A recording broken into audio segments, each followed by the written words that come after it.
even though obviously there was somewhat of a literary household, getting your mum and your sister,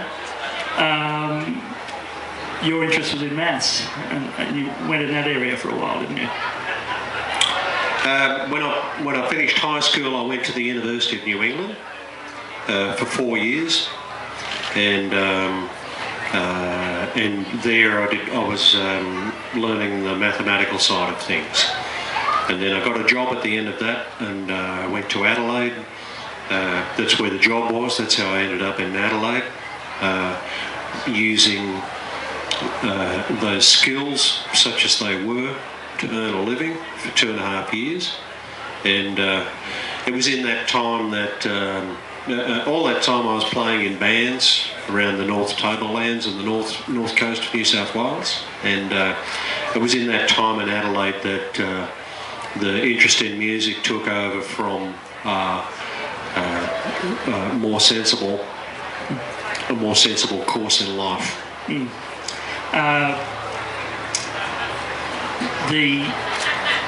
When did the songwriting start to come through? Were you writing songs in bands when you were in New South Wales, or when did I was writing songs in bands in Grafton on the North Coast, not very good ones, and doing a bit of writing at university. I started getting serious about it when Chisel got together in Adelaide.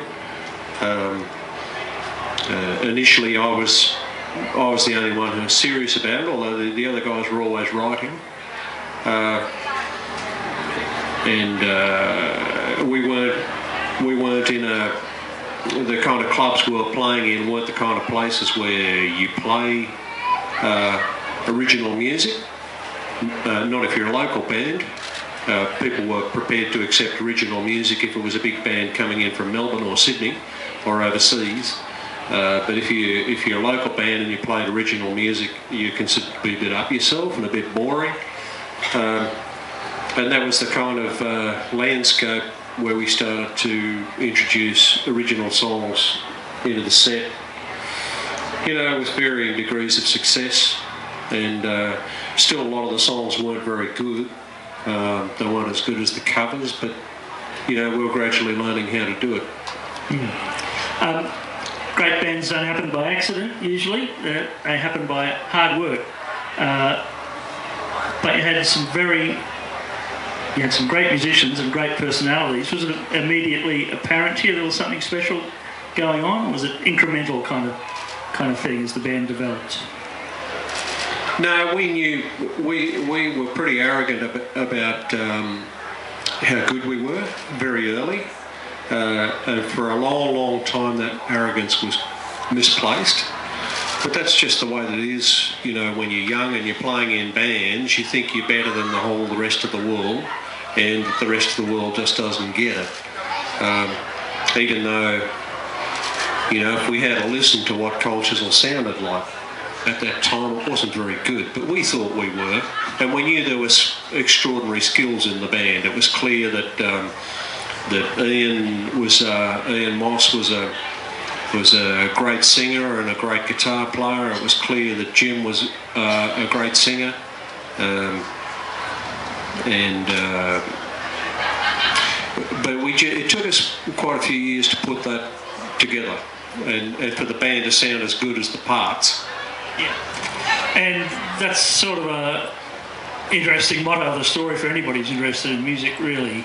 You've got to stick at it to get good, haven't you? And you've got to have the self-belief, you've got to have the talent, but you also got to have a lot of perseverance and will to keep going, because it's not easy. Yeah, of course. Yeah. As with anything. Yeah. Can you recall, was there a particular song or time where you thought, now we're getting somewhere, now this songwriting thing's really kicking into gear, that we can make people pay attention? I'm gone.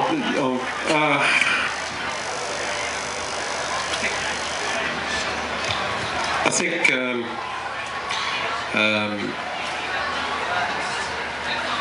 we moved up a notch with a song called Home and Broken Hearted, at that stage, Jim had been absent from the band for 6 months, singing with another band.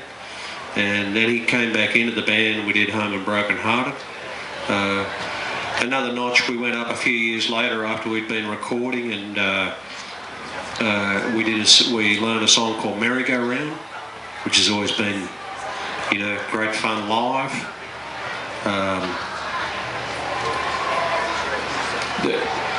I could pick out songs and say that for, you know, explorations here and there, for not only for songs that I wrote, but songs that the other blokes wrote too.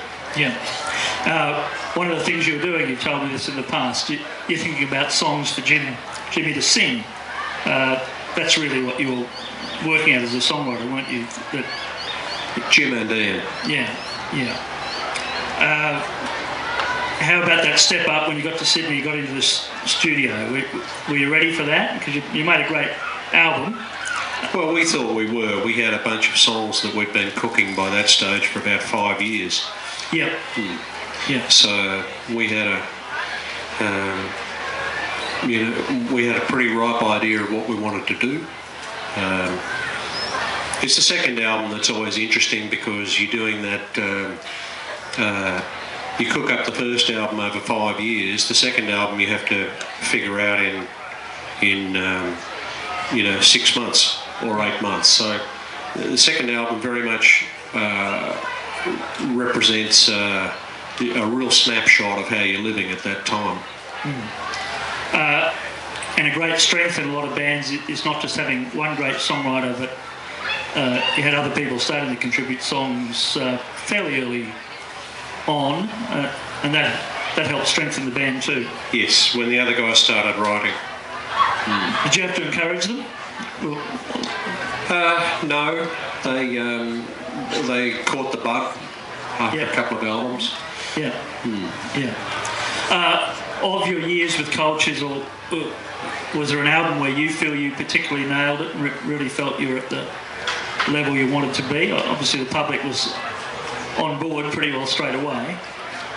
No, the public wasn't on board pretty well straight away, and we never really liked our albums. We always we never quite got the band into a situation where what we were doing live could really get captured. Yeah. Because Australian studios and the people that worked in them at that time weren't geared up to really figure out how to do that. So we're never really happy. We're always a whinging bunch of bastards about our recordings. But we're crawling along here, Noel. Yep. We're crawling along. We're in 1978. I'm about to move it on. We must remember that's 35 years ago. I don't think the audience was born. Yeah. Something you said to me, I think by the time Cultures had finished the first time around, 83, you thought, I think you said to me once, you thought you were a good songwriter, but really what you meant was you were a good songwriter for Cultures, and you wanted to develop that and explore in other directions, and it wasn't really the end of something, it was the beginning of something, really, wasn't it? Yeah, you're right. It's you think you're a great songwriter because you've had a few successes, but really, all I had done was written some songs for a couple of great singers, and had successes that way. It's a completely different ball game to go out without the support of a couple of great singers and start to write songs that are going to hit the mark no matter who sings them, and that's a much longer road. Yeah. Did you take a break after Chisel, or were you really still strongly? I mean, I know you were playing with your band, but did you need to take a break after that time? Yeah, I took quite a long break towards the end of the 80s, and I didn't know if I was going to do music. I was writing songs, but they were just songs for my own amusement. Ian wanted to do a solo career, so I did a bit of writing for and with him when he started making solo records. Jim, by that stage, had a really successful career, but he wanted some songs, so I wrote one or two for him. But by and large, I was out of the music scene, and I don't think I ever quite got back into it. But I started writing and recording songs of just for my own fun that sound like what makes sense to me. And that's what I've been doing ever since, and that has a much more of a smaller niche audience that just likes that kind of thing, and I'm happy just doing that. Yeah. And you started writing with some other people and exploring in some other areas where you hadn't been connected with. You started getting in the country world, writing songs for Slim Dusty. You wrote some wonderful songs with Troy Cassadaly. So tell me about that experience. The first time I actually sat in a room and co-wrote a song was with Graham Connors. To me, it's not something that makes much sense, because a song is something that hatches in one person's head. So why would you get two people in a room when each of them could probably go away and sit in a room and write a much better song on their own? But this is something that's done in the country music world quite a bit, and Graham was a good mate and a songwriter that I respected very much. He said, "Come on, grab me by the scruff of the neck, we've got to do this."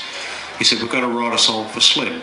He'd already written songs for Slim, and he said, this is how we do it, this co-writing business. So we got in a room and wrote a song called High, Dry and Homeless.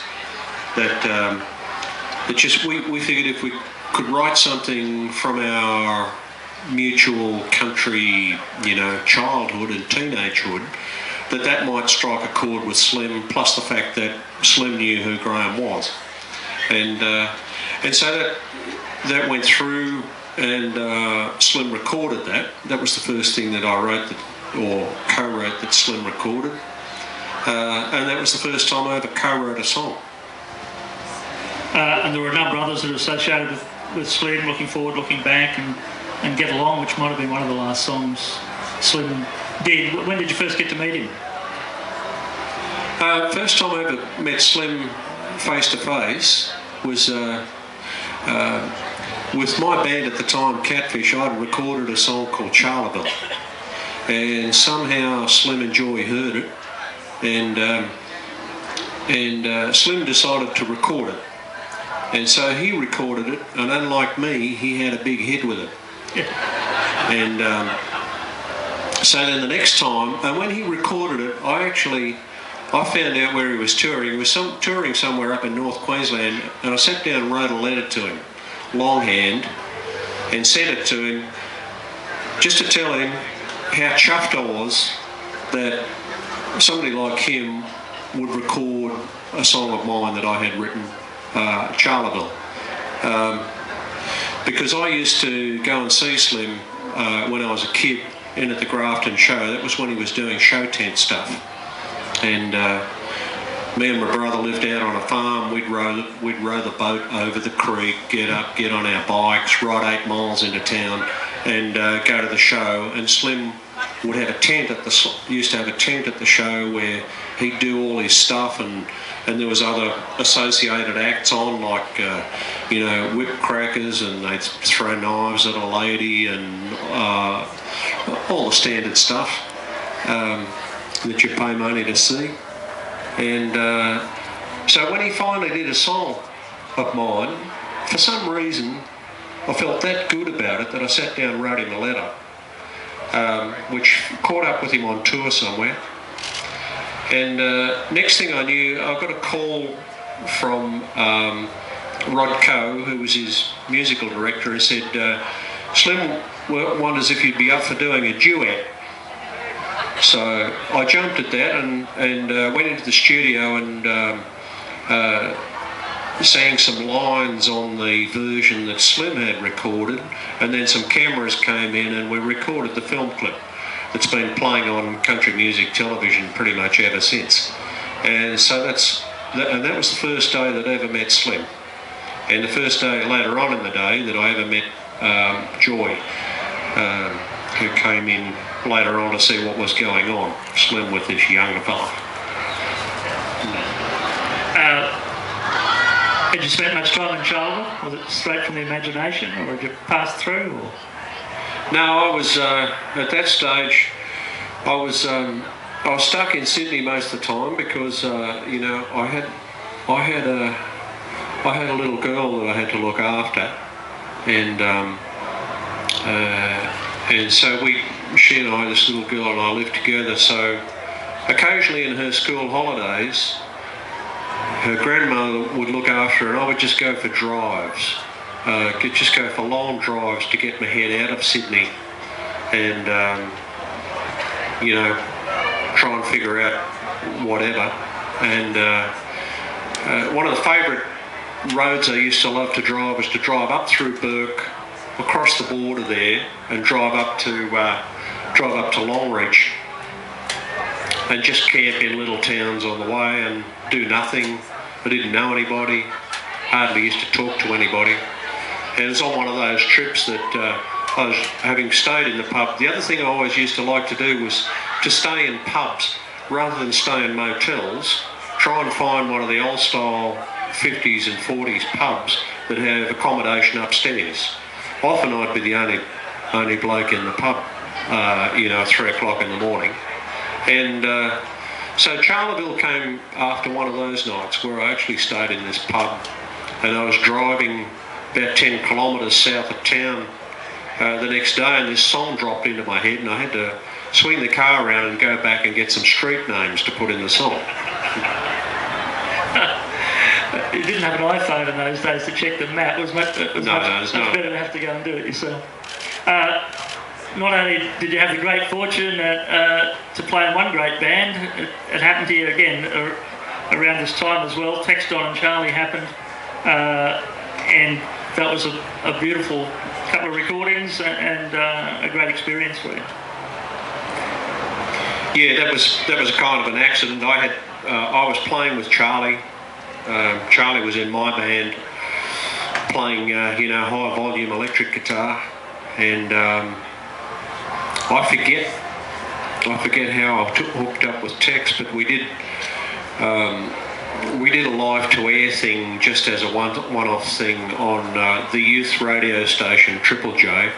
At that stage I was too old to do that, but I got in on the strength of being associated with Tex and Charlie, and that went very well. And so we very quickly made a record with a set of songs that some of which I had written with a couple of mates in Nashville, because I'd started going over there, not in any big note or big connected way. I just met a few people and was hanging out and came back with some songs, and some of them had finished up on that album.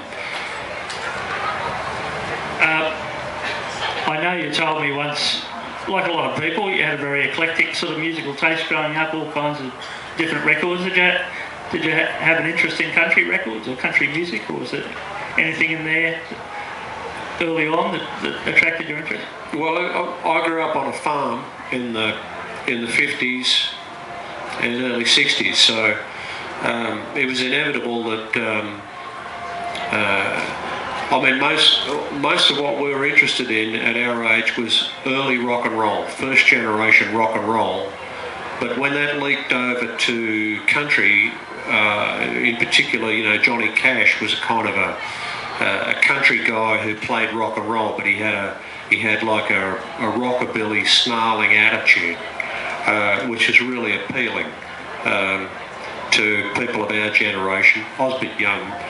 You know, I was still a kid, but I really loved the Bodgies and the kind of music that they listened to, which included Johnny Cash. And your other experiences in country, as I mentioned, did some great co-writing with Troy Casadale, who's from Grafton area. I don't know if you knew him then, or he was a bit younger, but did you know his family? Or? I didn't know Troy. When he was growing up, he had I left Grafton, you know, when I was 18, but my brother stayed on there, And so I used to be going back to Grafton all the time and just hanging out with my brother. My brother started to tell me about, he said, there's this band here called Little Eagle, and he said, there's this kid singing for this band, and man, you've got to see this kid. This kid is just astonishing. The way he sings and plays guitar, he's just the most extraordinarily gifted kid. So my brother would tell you, I can remember one time, my brother took me down to Woolgoolga RSL, and somebody from Woolgoolga out there. And the gig was cancelled that night, or we'd gone on the wrong night or something like that. So I never did get to see this kid. It was years later that this kid turns out to be Troy Casadale, who by that stage had gone on, and well, he disappeared for a few years, travelling around the country, really getting under the skin of this country, with a couple of mentors that are not, from what I know, connected to music. But so by the time he kind of appeared in Tamworth as a singer, and people started to hear about him, that's when I started to hear about him as a by that stage he was a very grown-up artist and had figured a lot of things out and was having hits. And you had the Grafton connection, so I guess you had plenty of memories to talk about as well. Did that come through in the songwriting? Well, we know, we've got a lot of mutual friends. I went to school with Troy's uncles, basically, and my family knew Troy's. I think my mum taught Troy's mum at school. It's one of those. Grafton's not that big a town. Grafton's one of those towns that's the same size as it was 50 years ago. I think you told me once you weren't a great reader as a kid, but I think you read sci-fi comics. Phantom comics. Phantom comics, that's right. Which I reckon is high literature. Yeah. But people possibly don't know that Don's family has a literary background. His sister's still a professor of English, I think, is she? Yeah, she's a professor of English at UWA. Yeah. And Don's mum's also a writer who's won some prizes. So was there encouragement for you there to do? Were they encouraging you to go in that path into fiction writing?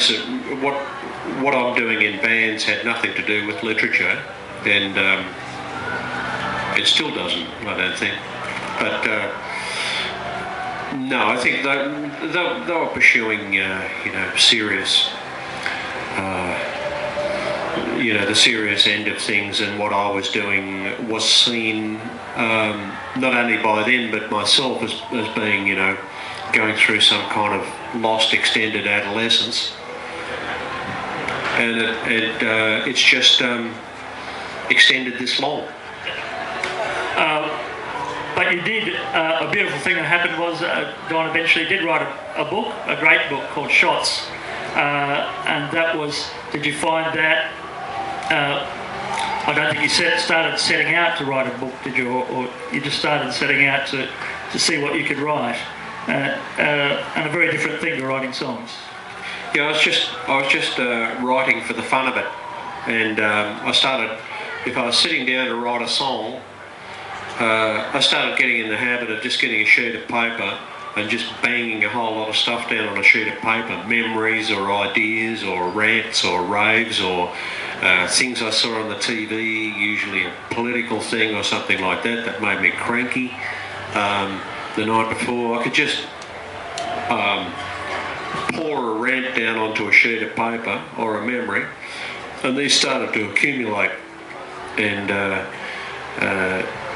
many years later, there was a lot of this stuff, and so I had somebody type it onto a hard drive, and that was, I didn't know what it was. It didn't look like a book to me. It didn't have any commas or full stops for a start, because when you're really cranky, you don't want to worry about that kind of thing. And but it finished up being, I showed it to somebody, who does know higher literature, a literature editor, and she said, well, not only do I think it might be a book, I think it might be, higher literature, and she put me on to a publisher and an editor, and they said, yeah, this is real good, but look, can we try? You can take them out again, but can we try putting some punctuation in, some commas and full stops? And so I gave that a try. Anyway, the result of all that was a book called Shots that came out in 2009 and did pretty well in a non-money making way level. Maybe this is true of all great songwriting, but certainly it's true of your writing, Don. When I think of your songs, I think of these really strong, clear images it paints in my mind. Maybe that's true of all great songwriting that connects with people. Was that something you were aware of developing, or did you become aware that was all part of songwriting that connects with people? Was it just a natural kind of thing that came from you? I don't know. I write many varied kind of songs, but and I write ones that I think are good and ones that I don't think are good, but are then successful.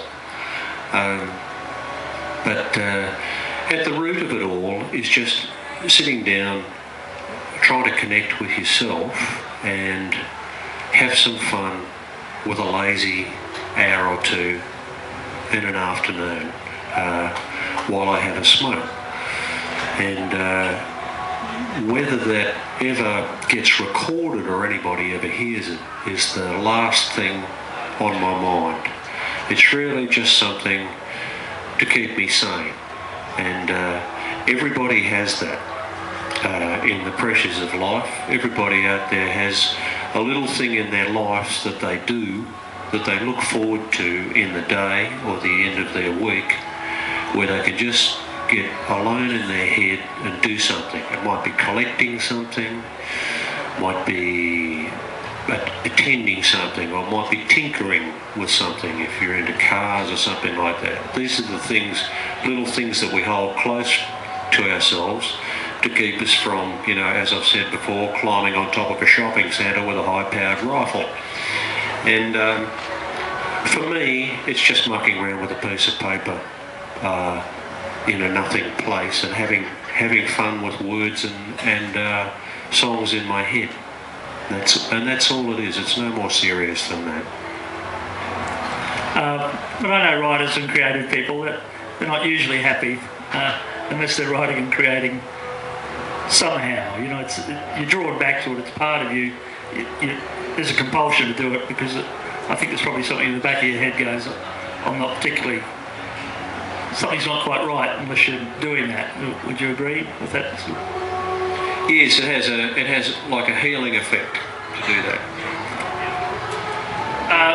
A thing that Don has done in later years, he's had his own solo career as Don Walker and made a couple of great records. He's somebody who, Don probably doesn't call himself a singer, but he's actually got a great voice. I do. He's got a great voice for getting across what he's singing about. I mean, you probably wouldn't call yourself a singer like Ian or Jim, but that's been something you developed later. I'll admit something I was completely wrong about. I think I thought of your solo stuff as sort of somehow very separate and very different to the Chisel stuff. But over the years gone by, and I've listened to it, I can see all there's threads there. There's rockabilly, and it's all the things you're interested in, and they just come through in different ways in your solo stuff. Yeah, I think I don't think too much about the connections or barriers or anything like that. I just go along song by song, and I've got a great band, and we play, and every now and then I show them a new song, and we have a lot of fun with music. They're all in their own way pretty much the best at what they do. You know, different singers have different skills, and Jim has a set of skills that no other singer has. So occasionally a song will come along and announce itself, and I know pretty early in the piece that you know, this is something that if I take it a certain direction that only Jim will be able to sing it, and let's take it right in that direction. And so there's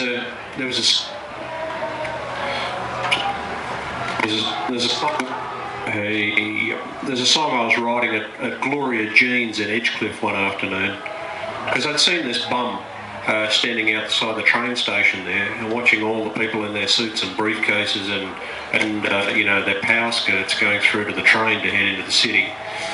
And so I started writing a song called No Plans, you know, because this guy hanging around outside the station, he just seemed to be free, and everybody else seemed to be a slave, and he just had that attitude. So I started writing things from that point of view, and it pretty early figured out this, you know, in the structure and everything, this was great for Chisel and great for Jim.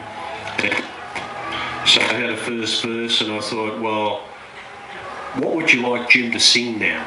What would Jim really enjoy singing? So the first line of the second verse is, cover your ears, children. Yeah, fuck you. So that's what I gave him to sing first line, and it just kind of wrote on from there. So it's writing a song with Jim's voice in mind.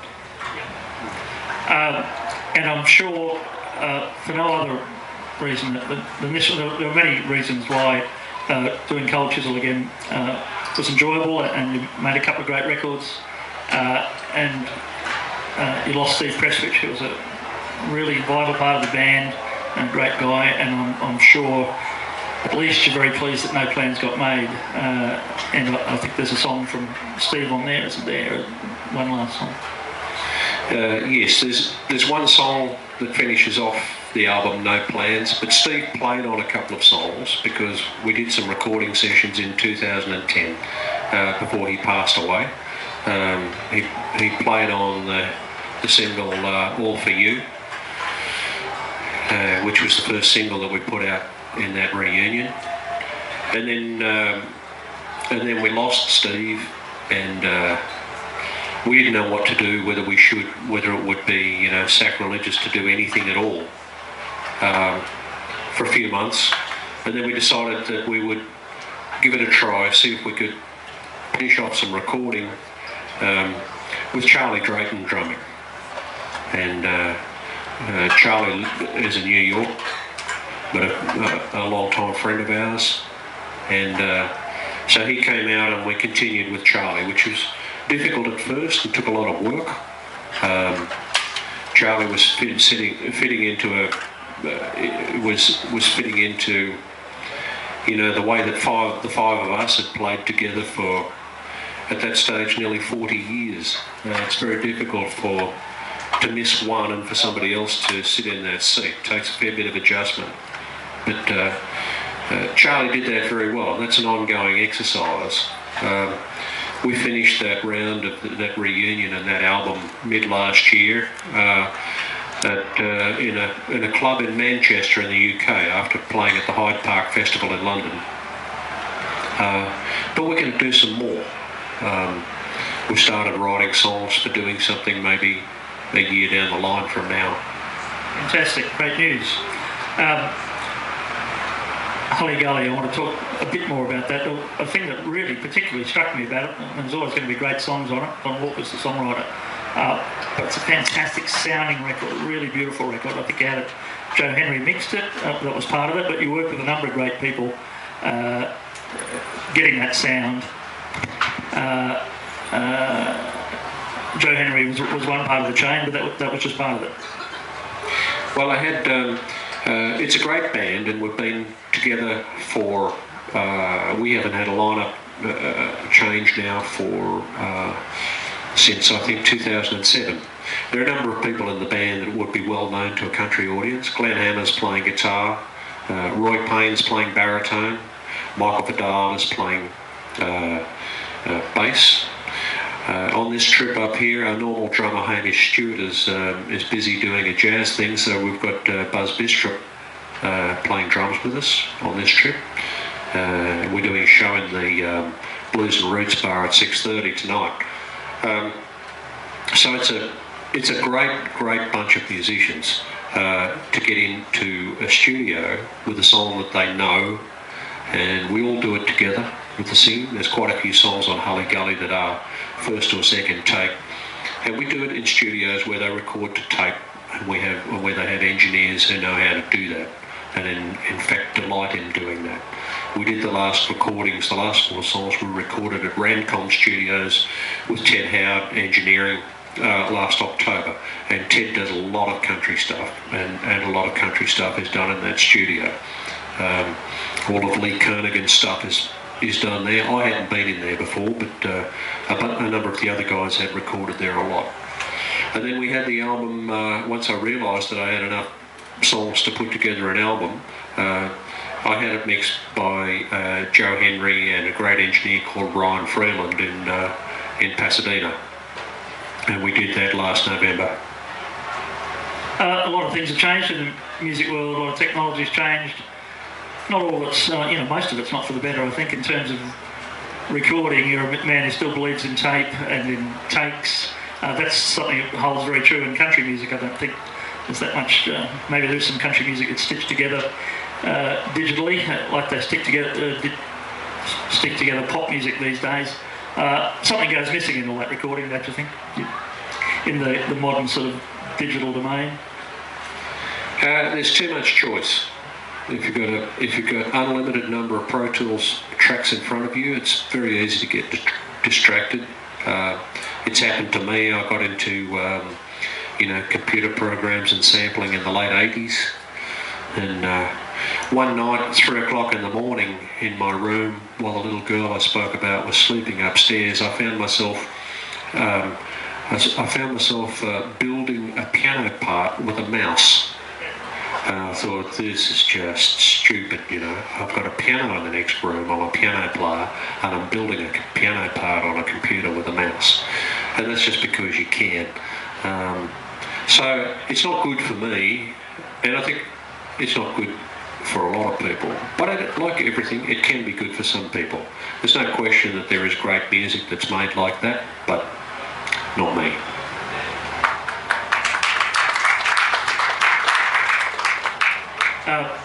So you're a busy man, Don. You had Cultures will happen, then this album. Hasn't been much more time for writing. I'm sure you'd like to do some more writing in the future, maybe another book. Is that in your plans? I'd love to do that, but I don't have any ideas. You've got to have an idea, and I'd love to just go away somewhere. It's been a very busy few years. In my head, I would like to be up North Queensland somewhere at a little place that's on the beach where there's a caravan park and not much else, and I could just sit there for 6 or 8 months and write over a winter when there's nobody around. Of course, that's not going to happen. But that's the dream. That's a good dream to have. We're going to wrap it up shortly. I don't mind. Well, Don, we'll have a couple of questions from the audience. If somebody's got a question, we'd like to hear from you. Yes. My favourite song of yours is Silos at Home. This one? Silos at Home. Okay. And it took me back to my childhood. The kids were all those guys were there. And can I ask you what part of Australia you wrote that about? I used to travel through the mountains. Okay. Yes, the lady has asked about a song called The Silos of Home that was on my last solo album, Cutting Back, which was released in 2006. And that song, I'm quite pleased with that song. It wasn't written about the Mallee district, but I remember soon after the band learned that song, we're doing a trip from Melbourne out to, I think we had a gig in a pub in Warrnambool, And we found ourselves going along these train lines. The band were very keen on the song. It was like our new song at that stage. And we were playing a demo of it in the car, and the landscape outside was reflecting that, you know, the silos on the train line. I originally wrote that for a country artist an Australian country artist who had grown up in the Western Australian wheat belt. And I mean, there are silos in Western New South Wales too, so it came from the Western New South Wales landscape in my head. Somewhere towards, you know, the middle of the process of writing the song, I thought, wait a minute, this is too good just to give it to another bloke. So I recorded it myself. Yeah. Anybody else got a question for Don? I'd like to hear from you. Yes. Yeah. Have you ever written a song with Jim or Ian in mind, and the other ones decided they want to record it instead? Can you translate? Sorry. Have you ever written a song with Jim? Have you ever written a song where you've got Ian or Jim in mind, and when they've demoed it, the other one wants to sing it instead? And then when it goes to the other one wants to sing it instead. What's the first part of the question? Well, have you ever written a song with Jim or Ian, and the other one wants to? Oh, do you want to say that question so everybody can hear it? I've got it now, but it's taken a long time.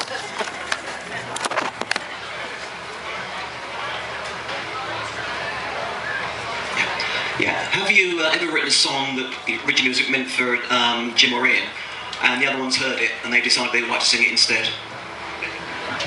Yes. Yes. Happens all the time. Of course, Jim does the stealing because he's a bit more assertive. No, there was a song on the last album called, which was,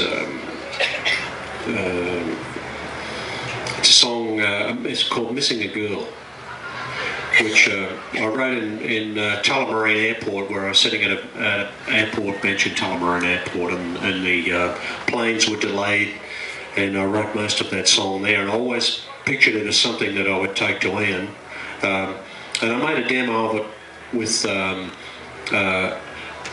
I did a demo with Sam Hawksley singing and playing guitar, and when I went in for cold chisel sessions, I took this demo in, and Sam, for anybody who remembers Sam here, he's in Nashville these days, has a most extraordinary, unearthly voice.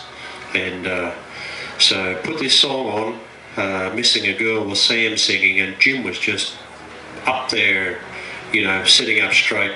Firstly, who's that singing?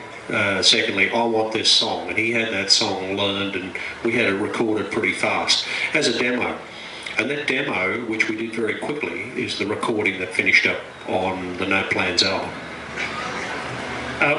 Time's starting to get short. We've probably got time for one more question.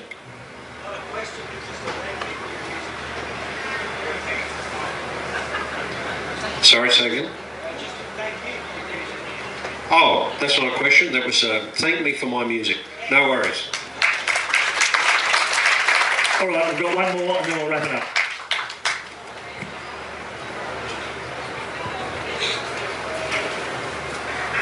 G'day, Don. I'm just interested in some of the songs that you've written that you really liked that didn't become hits, and why do you think they didn't become hits, and probably the reverse as well?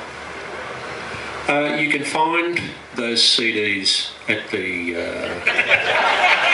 Muster shop. They're the ones with my name on the top. Okay. Thanks everyone for coming along. Thanks.